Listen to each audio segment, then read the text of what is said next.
But the big story I want to come back to is emerging markets, because we are here in emerging markets, as you know, and this, for me, is the most exciting part of the 30-year future that I see, beyond 2050.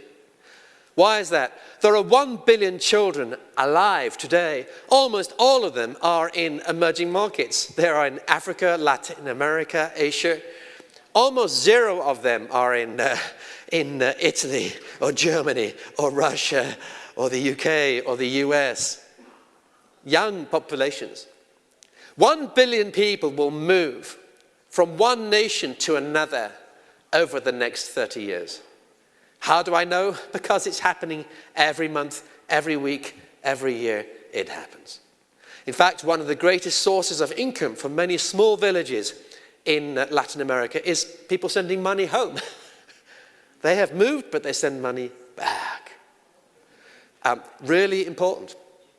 You know, 85% of all the people alive today are living in emerging markets. This is the future. Forget Europe. Okay, that's yesterday's market. The United States, decline. Australia, New Zealand, quite small. Japan, they're getting old.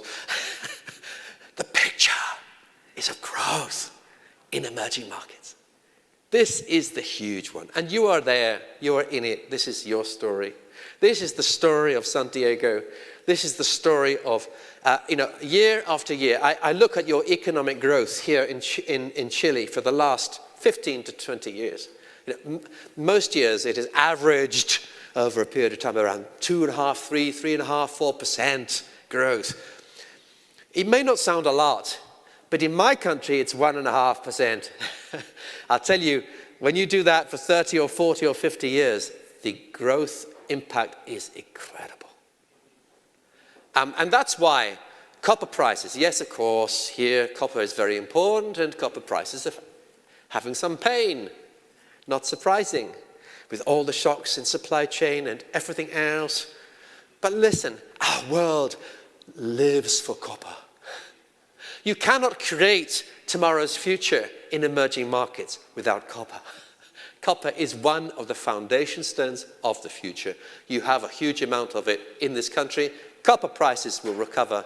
Copper mining will continue to be a fantastic business for Chile for the next 30 years. Of course, the prices will wobble. They have always spiked and troughed, but the big trend is really good.